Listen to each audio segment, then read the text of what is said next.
তুমি অফিসে যাওনি? জীবন আর তাসলিমা ওদের নিয়ে এসেছো কেন? তুমি জানো না ওরা কিভাবে তোমার বাচ্চাকে খুন করেছে? তুমি তোমার বাচ্চার খুনিদের এই বাসায় নিয়ে এসেছো? রাহির কথা শেষ হওয়ার সাথে সাথে রাফাত রাহির গালে থাপ্পড় বসিয়ে দিল। তারপর শাসিয়ে বলল, তোর মতো কালনাগিনী যে আমার বাসায় এতদিন রেখেছি ভাবতে আমার ঘৃণা হচ্ছে। আমি কাল রাতে তো সব কুকীর্তির কথা জেনে গিয়েছিলাম। আমি সকাল উঠে জীবন আর তাসলিমার কাছে মাপ চাইতে গিয়েছিলাম। বাড়ি ছেলেকে বাড়িতে ফিরিয়ে নিয়ে আসতে গিয়েছিলাম। শুধুমাত্র তোর মতো কিছু মেয়েদের জন্য পরিবারের সাথে ছেলে মেয়েদের সম্পর্ক খারাপ হয়। তোর মতো কালনাগিনীর জায়গা আমার বাসায় নেই। তুই নিজে আমার বাচ্চাকে নষ্ট করেছিস। বাচ্চা নষ্ট করে আমার ভাইকে আমার থেকে দূরে সরিয়ে দিয়েছিস। এখন যখন আমার মা সত্যিটা জানতে পারলো তখন তুই আমার মাকে মারতে আসলি। তোর এত বড় সাহস! তোকে আমি পুলিশে দেব।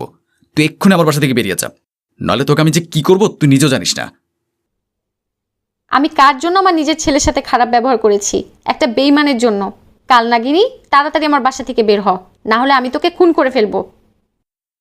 তাসলিমা তাচ্ছিল্য করে বলল, আমি আপনাদের আগেই বলেছিলাম, কিন্তু আপনারা আমার কথা বিশ্বাস করেন নাই। আমি ভাবিকে তার প্রেমিকের সাথে ফোনে কথা বলতে শুনেছিলাম। এখন আপনারা সত্যিটা জেনে যাবেন।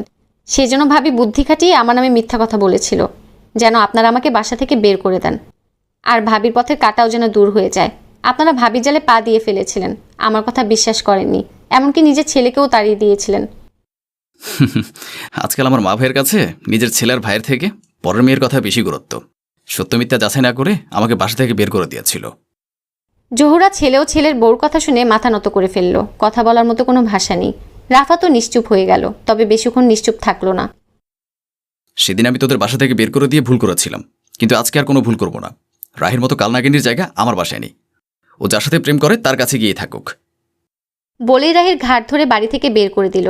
রাহি কত কান্না করলো, অনুনয় বিনয় করলো, মাফ চাইল, তবু রাহির প্রতি কারো দয়া মায়া হলো না। রাহি অঝরে কান্না করতে লাগলো।